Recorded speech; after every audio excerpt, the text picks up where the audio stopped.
Salut à tous et bienvenue sur cette nouvelle présentation, le tout dernier carénage Roni, le Micro Roni G3 par CAA Tactical.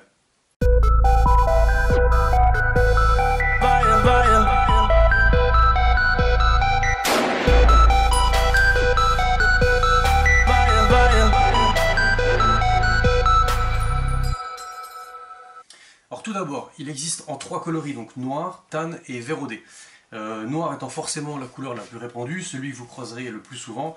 Moi je l'ai pris en vérodé pour changer un petit peu, donc vous avez interdiction formelle de prendre le même que moi. De toute façon, j'ai appelé l'usine, je leur ai dit voilà, vous arrêtez la fabrication, ils m'ont dit pas de problème, donc il vous reste plus que noir et tan. Voilà, le vérodé, le dernier, c'est pour Bibi. Alors celui-ci vient directement d'Israël et c'est un peu des malins quand on commande parce que chaque fois que je commande chez eux, je reçois une petite carte avec une nana un petit peu sympa, donc ils ont bien compris comment on fonctionnait. La dernière fois donc j'ai eu Levi M et là ce coup-ci j'ai eu Julie, donc peut-être si je commande une troisième fois j'aurai encore une troisième personne pour compléter ma collection de cartes israéliennes.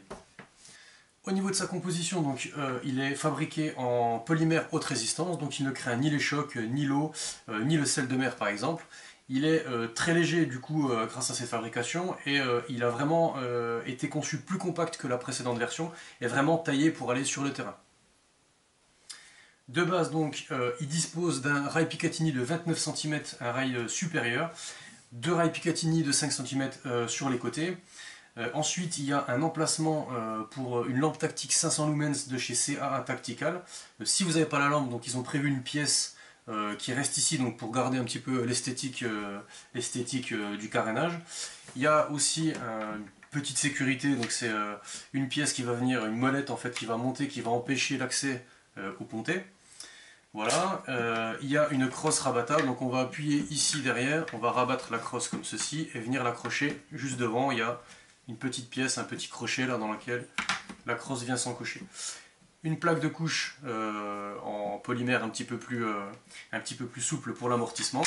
Et il y a encore donc un puits de grenadière pour mettre une grenadière et installer une sangle 1 point dessus.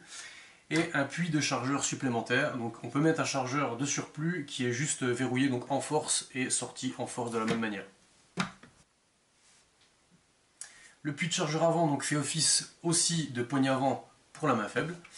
Et le carénage dispose d'un manchon de bouche en aluminium anodisé sur lequel sont marquées donc, les références par rapport au PA qu'on peut mettre dedans. Donc, en l'occurrence celui-ci, Fortlock 192332.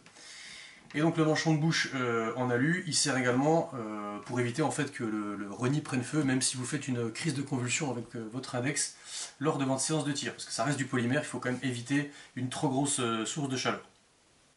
Pour les dimensions, donc, il fait crosse replié 37,5 cm et 58 cm en pleine longueur pour un poids d'environ 900 grammes. Le gros avantage donc de ce système, c'est bien sûr sa modularité. Alors en fait, on peut installer tout un panel d'accessoires, que ce soit donc des viseurs, tout un tas de systèmes d'aide à la visée. On peut installer des repousse-pouces latéraux, on peut installer une lampe tactique, une sangle. Enfin voilà, il y a vraiment pas mal d'accessoires qui peuvent être mis sur cette Roni. Ça permet aussi donc de transformer un PA en PM, un pistolet mitrailleur pour environ 300 € sans gaspiller ou en tout cas sans utiliser une nouvelle détention de catégorie B. Voilà, donc celui-ci c'est pour un Glock 19-23-32, mais bien évidemment il existe des carénages Roni pour plein d'autres modèles de PA. Et ça a vraiment été mieux conçu que la précédente version. Au niveau de l'installation, ça se réalise en quelques instants et je vais vous montrer comment on fait. Alors tout d'abord, on va ouvrir le carénage. Donc on va appuyer sur ce bouton, reculer cette pièce, l'ouvrir et on va récupérer un levier d'armement en polymère. Ensuite, on va installer son PA. Donc pour les rabat-joie, complètement vide. D'accord. Voilà, pas de souci.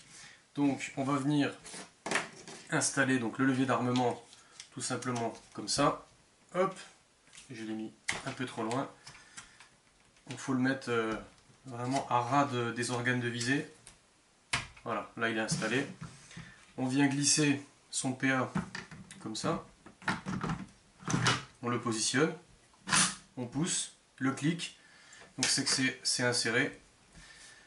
Et ensuite il y a cette pièce à fermer. Voilà, on clique également et là c'est bon. Le chargeur en force,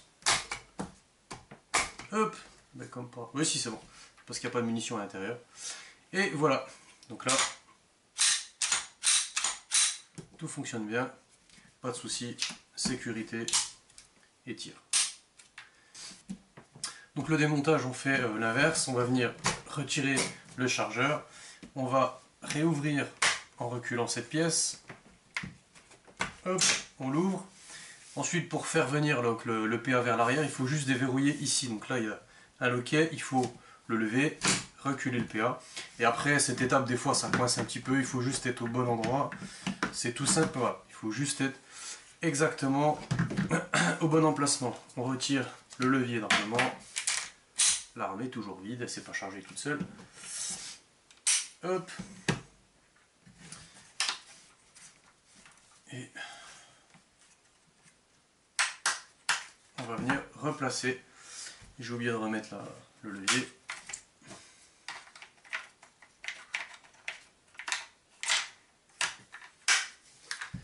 Et voilà, c'est aussi simple que ça prend quelques instants. On ouvre et on met ça dans le sac et c'est fini. Et enfin, donc, on va parler d'un dernier phénomène dont tout le monde parle un petit peu sur tous les supports possibles. C'est le problème de l'encrassement en fait, du bout du PA dans le Ronin. Donc ça c'est un problème récurrent, il y en a pas mal qui l'ont. Je l'ai eu aussi, hein, donc il n'y a pas de favoritisme là-dessus. Alors il y en a plein qui cherchent des solutions, moi j'en ai trouvé une, est-ce que j'ai eu de la chance? J'en sais rien.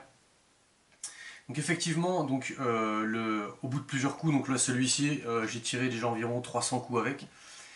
Le Glock en fait, parce que je connais que celui-ci, je pense que les autres PA ça fait pareil. Ici il y a pas mal d'encrassement qui vient se mettre autour donc, de la bouche et du bout de la culasse.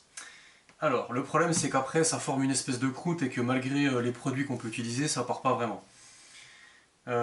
Déjà, moi j'ai un verre comme je l'ai dit et du coup je le nettoie parce que je me dis au bout de plusieurs centaines de coups je pense qu'il va noircir donc, sur les aérations etc. Donc je me méfie. Alors, votre meilleur ami pour nettoyer ça, c'est tout simple, c'est l'écouvillon de calibre 12. Comme par hasard, comme pour les empreintes gaz de Kalash, c'est pile la cote, donc vous pouvez déjà un petit peu nettoyer, et je peux vous dire qu'il y a de la crasse après 100-150 cartouches, il y en a quand même déjà un petit peu. Nettoyer donc l'intérieur. Vous pouvez effectivement aussi donc le mettre sur une autre tige ou alors essayer de bidouiller en passant par là ou en dessous pour gratter un petit peu l'intérieur ici. Et donc le plus important c'est quand même le PA. Et alors le PA, j'ai trouvé une astuce qui marche super. Alors j'ai essayé plein de produits, ils ont tous plus ou moins marché de manière différente. Alors celui qui a le mieux marché, c'est mon produit fétiche de nettoyage pour l'instant, donc c'est le CLP Break Free. Celui-ci vraiment une merveille, donc je mets un petit peu donc, de produit ici et je vais venir gratter tout simplement avec une brosse en laiton. Alors pas d'inquiétude, je l'ai essayé sur mon propre Glock et comme vous voyez il n'est pas foutu, il est pas rayé. Ça marche super bien, ça va venir gratter les dépôts et ensuite vous nettoyez normalement. Et comme vous voyez, moi j'ai zéro dépôt et pourtant j'ai déjà tiré quelques centaines de cartouches avec. Donc on m'a parlé de l'histoire du graissage aussi, mais je le fais pas parce que j'ai peur justement de me retrouver avec vraiment une grosse croûte au bout du PA et que ça se retrouve aussi à l'intérieur du Ronin. Donc moi je nettoie avec un écouvillon de calibre 12 et du produit, du CLP.